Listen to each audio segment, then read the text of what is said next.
आदरणीय अध्यक्ष जी, चंद्रयान-3 की सफलता न सिर्फ पूरा भारत, पूरा देश अभिभूत है और इसमें भारत के सामर्थ्य का एक नया रूप जो आधुनिकता से जुड़ा है, जो विज्ञान से जुड़ा है, जो टेक्नोलॉजी से जुड़ा है, जो हमारे वैज्ञानिकों के सामर्थ्य से जुड़ा है, जो 140 करोड़ देशवासियों के संकल्प की शक्ति से जुड़ा हुआ है, वो देश और दुनिया पर एक नया प्रभाव पैदा करने वाला है। ये सदन और इस सदन के माध्यम से मैं फिर एक बार देश के वैज्ञानिकों और उनके साथियों को कोटि कोटि बधाइयां देता हूं, उनका अभिनंदन करता हूं।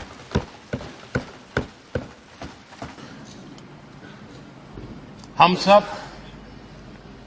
इस ऐतिहासिक भवन से विदा ले रहे हैं। आजादी के पहले ये सदन इंपीरियल लेजिस्लेटिव काउंसिल का स्थान हुआ करता था। आजादी के बाद ये संसद भवन के रूप में उसको पहचान मिली। ये सही है, इस इमारत के निर्माण करने का निर्णय विदेशी शासकों का था, लेकिन ये बात हम न कभी भूल सकते हैं और हम गर्व से कह सकते हैं कि इस भवन के निर्माण में पसीना मेरे देशवासियों का लगा था, परिश्रम मेरे देशवासियों का लगा था और पैसे भी मेरे देश के लोगों के। इसी सदन में पंडित नेहरू का at the stroke of midnight की गूंज हम सबको प्रेरित करती रहेगी। और इसी सदन में अटल जी ने कहा था, वो शब्द आज भी गूंज रहे हैं इस सदन में, सरकारें आएगी जाएगी, पार्टियां बनेगी बिगड़ेगी, लेकिन ये देश रहना चाहिए।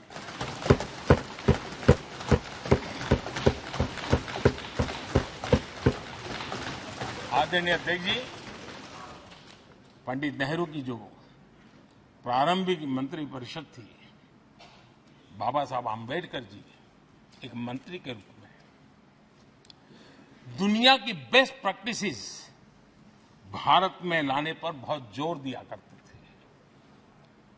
फैक्ट्री कानून में अंतर्राष्ट्रीय सुझावों को शामिल करने पर बाबा साहब सर्वाधिक आग्रही रहे थे और उसका परिणाम आज देश को लाभ मिल रहा है। बाबा साहब आंबेडकर ने देश को नेहरू जी की सरकार में वाटर पॉलिसी दी थी और उस वाटर पॉलिसी बनाने में बाबा साहब आंबेडकर की बहुत बड़ी भूमिका रही थी।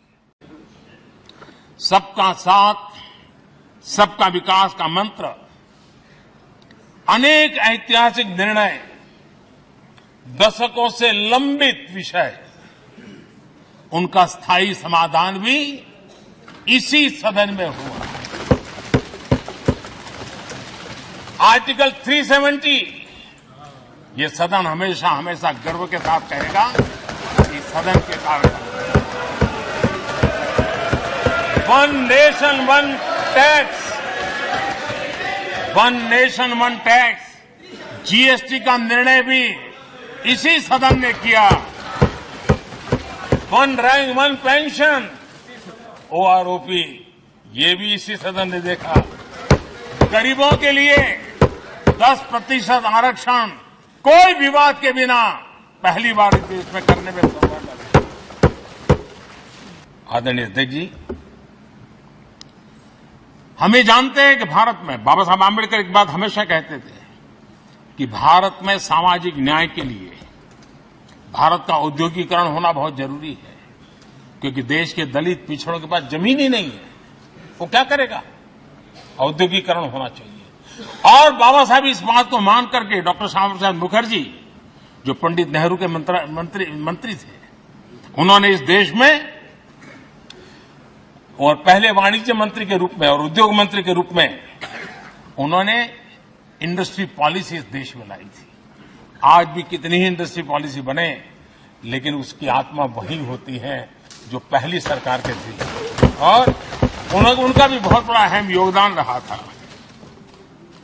आदरणीय अध्यक्ष जी, लाल बहादुर शास्त्री जी ने 65 के युद्ध में हमारे देश के जवानों में का हौसला बुलंद करना, उनके सामर्थ्य के लिए को पूरी तरह राष्ट्र हित में झोंक देने की प्रेरणा इसी सदन में से दी थी लाल बहादुर शास्त्री का।